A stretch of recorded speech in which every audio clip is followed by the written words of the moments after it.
Meredith and Derek, the one that started it all. The love story between Meredith Grey, Ellen Pompeo, and Derek McDreamy Shepherd, Patrick Dempsey, grabbed us from the very first episode, when we learned along with Mur that her one-night stand just so happened to be with a doctor at Seattle Grace Hospital, where she was starting her surgical intern program. Over 11 seasons, we watched as they overcame returning wives, his attempted suicides, hers, and a whole litany of life-threatening disasters to finally get married, with a posted. Sadly, thanks to Dempsey's decision to walk away from the series, their story, though not their love, was cut short when Shonda Rhimes wrote Derek out the only way she felt she could, killing him in a car wreck. Meredith and herself. She is the sun, after all. Callie in Arizona. Yes, Callie Torres, Sarah Ramirez, had relationships prior to Arizona Robbins, Jessica Capshaw, arrival in season 5, but none of them mattered nearly as much as the epic romance that was Calzona. Sorry, not sorry, George.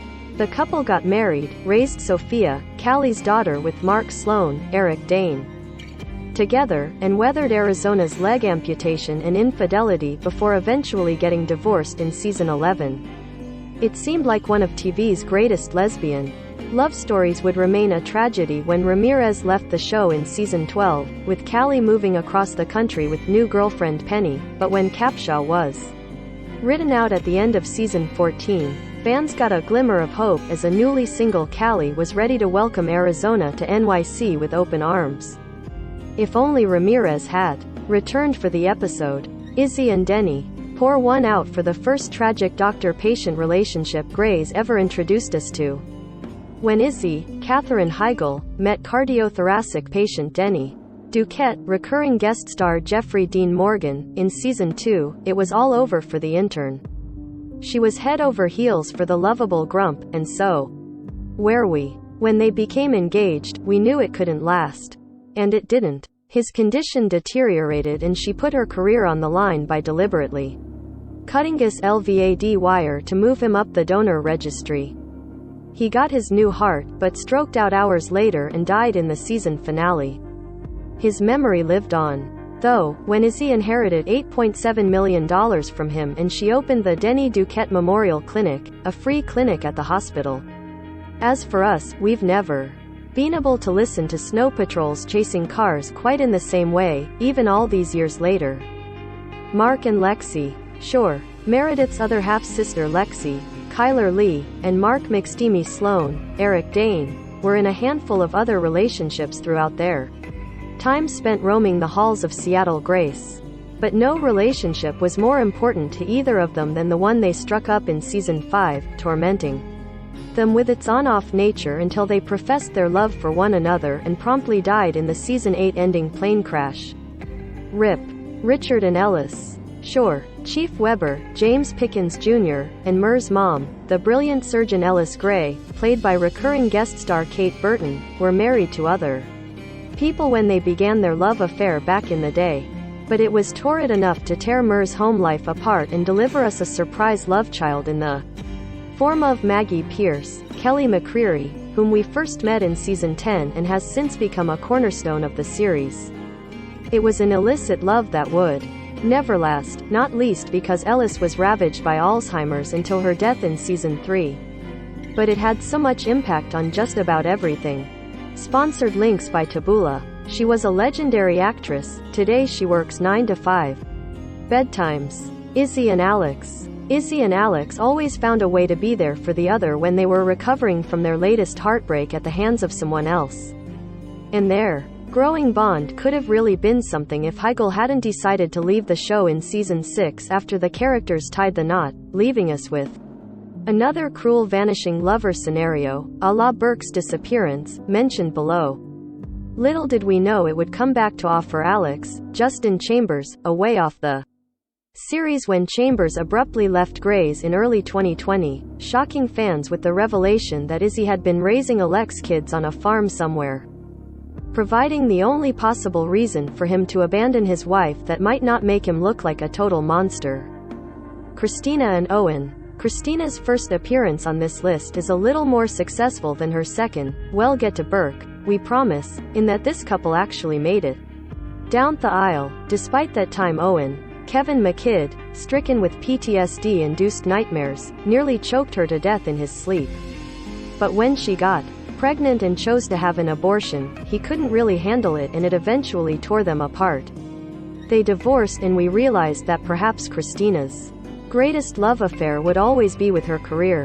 And you know what? That's okay. Bailey and Ben. Miranda Bailey's, Chandra Wilson, first marriage ultimately ended in disaster, but it allowed her, in season 6, to meet a cute new anesthesiologist by the name of Ben Warren, Jason George. Their marriage has been through it all. His impulsive need to change jobs on a whim, first to become a surgeon and now a firefighter, and her heart attack. And though there is real pressure on the union thanks to Ben's new high-risk job, something that's playing out both on Grace and its spin-off series, Station 19, something tells us there isn't anything these two can't, and won't, overcome. Sponsored links by Taboola. Totally fake, the 35 most fake reality shows people actually believed were real. Articles Mansion. Jackson and April. Japril. The romance that started in calamity. Never forget when April, Sarah Drew, left her fiancé standing at the altar to run off with Jackson, Jesse Williams, and ended in tragedy. After eloping and discovering she was pregnant, the new couple discovered that their unborn child had a fatal condition, requiring April to give birth to their stillborn son, Samuel. They divorced in season 11, though a one-night stand brought a daughter, Harriet, in season 12. By the time Drew left the series in season 14, she was reunited with jilted beau Matthew, Justin Bruning, spontaneously marrying him with Jackson's blessing. However, Japril fans were given some hope as April returned to Grey's in season 17 to help wrap up Jackson's journey.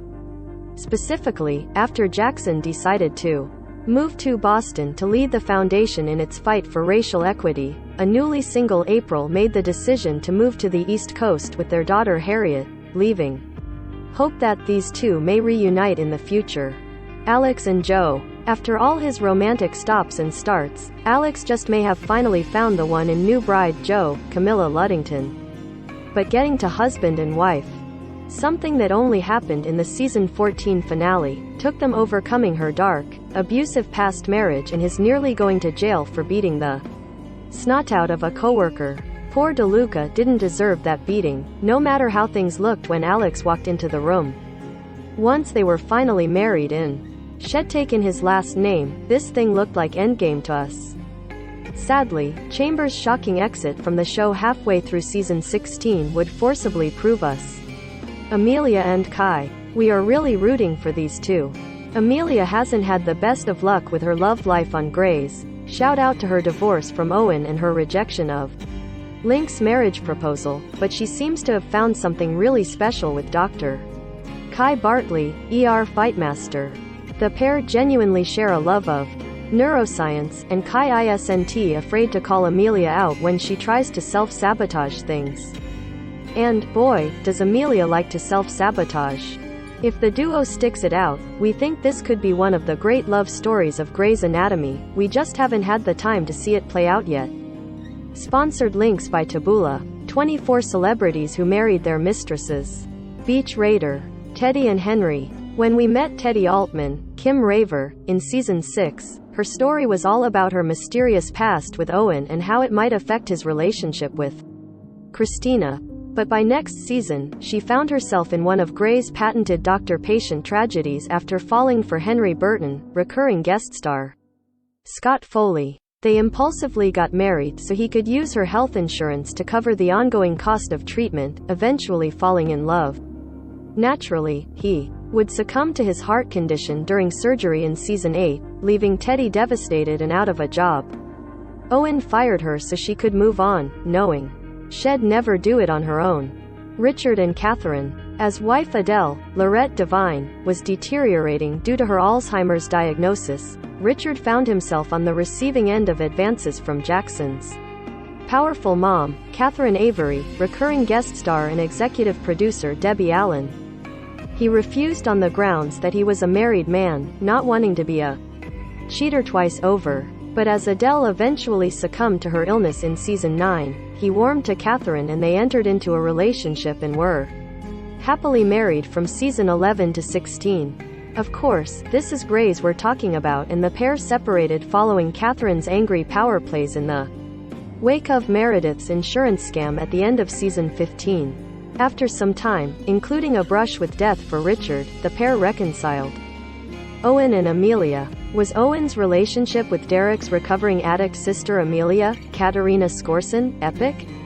Sure, but mostly because it was so riddled with dramatic obstacles and little happiness. They never saw eye to eye on children, a sticking point for Owen since his days with Christina. They had to overcome her relapsed sand brain tumor. They'd gotten married and divorced. And then, when raising a foster child and his drug addict teen mother, Teddy returned, pregnant with Owen's child. They've finally gone their separate ways, with Owen and Teddy trying to make it work, emphasis on trying, while Amelia's started a family of her own with hunky new Doc Link, Chris Carmack. Although Amelia and Link's relationship isn't so hot at the moment. Sponsored links by Taboola. Octomom's kids are all grown up. Look what happened to them. Horizon Times. Meredith and Nick. Is Dr. Nick Marsh, Scott Speedman, Meredith's next great love? It seems the writers want that to be true, but we aren't so sure. After making a great first impression in season 14, Nick was brought back in season 18 to be Meredith's Minnesota companion. Though it seemed like this was just going to be a fling between the two doctors, things have certainly escalated, with Nick telling Meredith that he's falling in love in the March 17 episode. While we like Nick, his life is in Minnesota, leaving him wanting Meredith to relocate to the land of 10,000 lakes. Respectfully, Meredith's place is at Gray Sloan Memorial and in her Seattle childhood home where she's raising her 3 kids. Alex and Ava, Rebecca Pope. In season 3, Alex Karev got his first taste of truly tragic love when a ferryboat accident brought a pregnant Jane Doe, recurring guest star Elizabeth Reeser, with amnesia into the hospital. As they grew closer, Alex helped her forge a new identity, picking the name Ava. When her memory returned after she gave birth, she admitted her name was Rebecca Pope and she'd left a bad marriage. After going back to her husband, she returned to Alex's life in season 4, telling him she was pregnant. Unfortunately, when the pregnancy was revealed to be a hallucination, the result of a personality disorder, and Rebecca attempted suicide, Alex realized she needed more help than he could provide and was forced to admit her for psychiatric care and say goodbye. Christina and Burke. Christina Yang's second appearance on this list is mostly notable for how it ended. Her romance with Preston Burke, Isaiah Washington, was sort of the anti-murder in that Burke was a bit of a jerk, and the way he let Christina covertly do his surgeries for him after he'd been shot was so unethical we can't even. And then he got mad at her for confessing? No, bruh. And then he left her at the altar and disappeared from her life forever? A move necessitated by Washington's infamous firing over his unsavory behavior towards gay cast member T.R. Knight. Good riddance. When he returned in season 10 to offer Christina his hospital in Switzerland to help Sendo off, it was literally the very least he could have done. Can you tell we don't like Burke?